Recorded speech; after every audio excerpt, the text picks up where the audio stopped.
The sun had just dipped behind the palm trees when Emily Peterson stepped off the tour trolley and onto the quiet streets of Key West, Florida. She clutched her camera and backpack tightly, her eyes shining with the thrill of a solo trip. She'd always been fascinated by the strange and unusual, the kind of stories that gave you goosebumps at night. And this trip? This was her dream. Ghost tours, haunted inns, the whole island soaked in eerie folklore. But there was one place she was more excited about than anything else, a museum at the edge of town. Inside, it was an old doll said to be cursed. Robert the doll. Locals warned her with half smiles and raised eyebrows. "Be respectful," one said. "Don't mock him," another whispered, leaning in. "Always ask permission before taking a photo."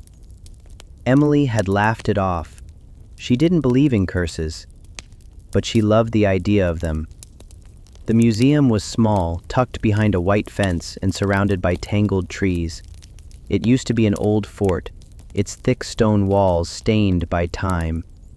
As Emily stepped through the creaky front doors, the air grew noticeably colder. A woman at the front desk handed her a map and said, almost too casually, "Robert's in the back room. You'll know when you see him." And she did. The hallway narrowed as she made her way past glass cases of Civil War artifacts and weathered uniforms. Then she turned a corner and froze. There he was, seated alone in a glass display case, surrounded by letters and photos from terrified tourists, was Robert. The doll was no more than 3 feet tall, wearing a faded sailor suit. His face was rough, like aged fabric stretched too tightly over a head that had seen too much.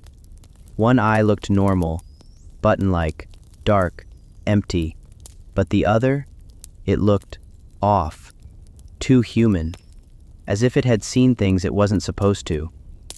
In his lap sat a stuffed dog, ragged and worn, almost like it had tried to escape its owner and failed. Emily stepped closer to the glass. She couldn't explain it, but something about the room felt heavy, like the air had thickened, like the doll was watching her, not just in the general sense, but really watching. She could feel it, the prickle at the back of her neck, the tingle in her fingers. Still, she lifted her phone. Snap. No permission. She turned and walked out of the room, and Robert smiled. That night, back in her motel room, Emily lay awake, staring at the ceiling fan. The wind outside howled louder than usual, rattling the windows like skeletal fingers scraping the glass. She tried to shake it off. Ghost tour theatrics, island charm. But her mind kept drifting back to that room. To the button eyes, the glass case, the way she didn't ask, just one picture, one. The next morning, her phone wouldn't turn on. She plugged it in, held down the power button, tried everything. Nothing. Dead.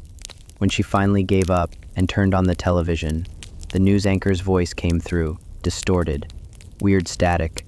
Unexplained fires in Bizet Robert the doll. Curses reported. The screen flickered, then went black.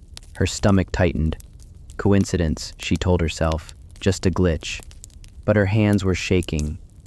She left the motel to get coffee and reset her nerves. But as she walked past the mirror in the lobby, she saw something behind her. A small figure, short, fuzzy, wearing a sailor suit. She spun around. Nothing there. Emily didn't sleep that night. The next day, she visited the museum again. It wasn't on her schedule, but she couldn't stop thinking about that room. About Robert. About the heaviness in her chest that hadn't left since she took the picture.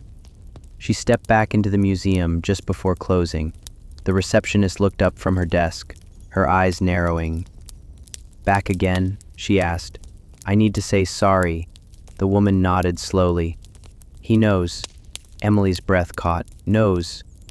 He always knows. The woman pointed toward a stack of handwritten letters near the entrance, hundreds of them, all addressed to Robert, all apologies. Emily walked to the case. Robert was sitting the same way, same position, same expression. But his eyes, they were different. Both of them now looked wrong, as if they'd caught fire inside. She crouched down, barely a whisper on her lips. "I'm sorry, Robert. I didn't mean to be rude. Please, no more." She placed the letter on the shelf in front of his case and turned to leave.